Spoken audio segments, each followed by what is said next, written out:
That is the feeling simulated racing gives. It is much more than a normal racing game.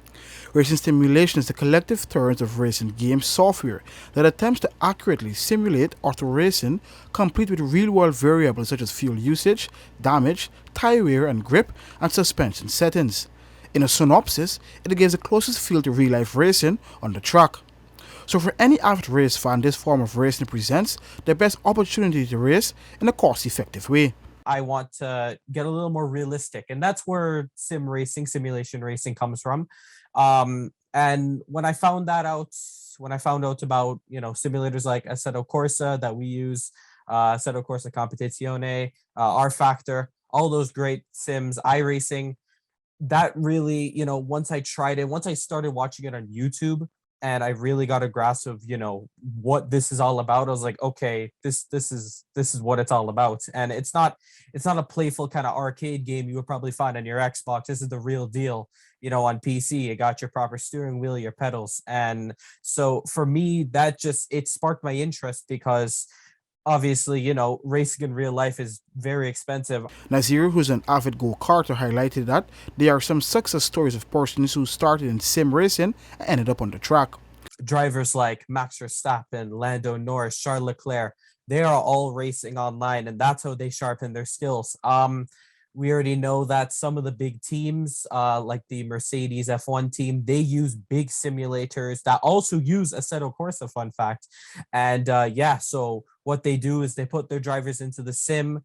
That's really what they get to refresh their mind about the track every time they go each race weekend. So when you're watching the actual F1 free practice, that's actually not the first time they're driving that track. They've actually driven it in sim.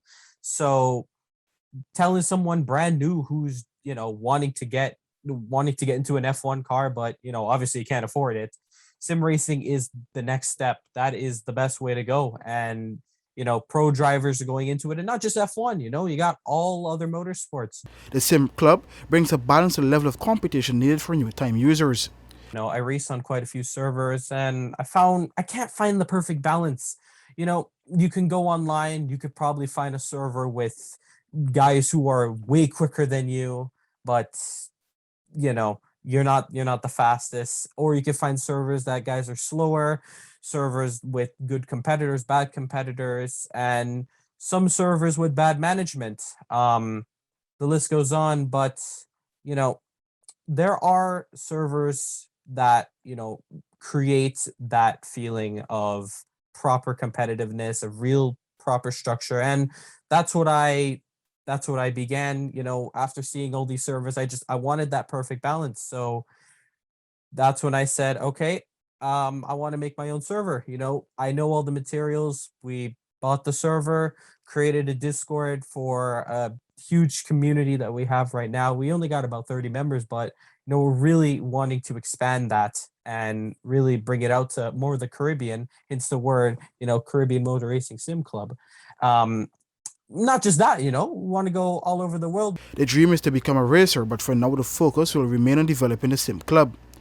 That's my dream, to race in real life. Hopefully one day I could get that going, but doing this for fun. I got college going on. It's a little hard to balance the two, and that can go for a lot of people who are currently working right now who want to race out there. So yeah, it's, for me personally, it's something that if it grows big, it grows big, and if it doesn't, it's just a fun community that we're all having. I have no expectations for this. Nasseir indicated that persons can start with basic equipment and build over time to get an authentic feel of being virtually behind an F1 car or any race car. Persons interested in joining the group can do so via the Caribbean Motor Racing Sim Club on social media handles Facebook, Instagram, and YouTube. For the newsroom, Akin Green.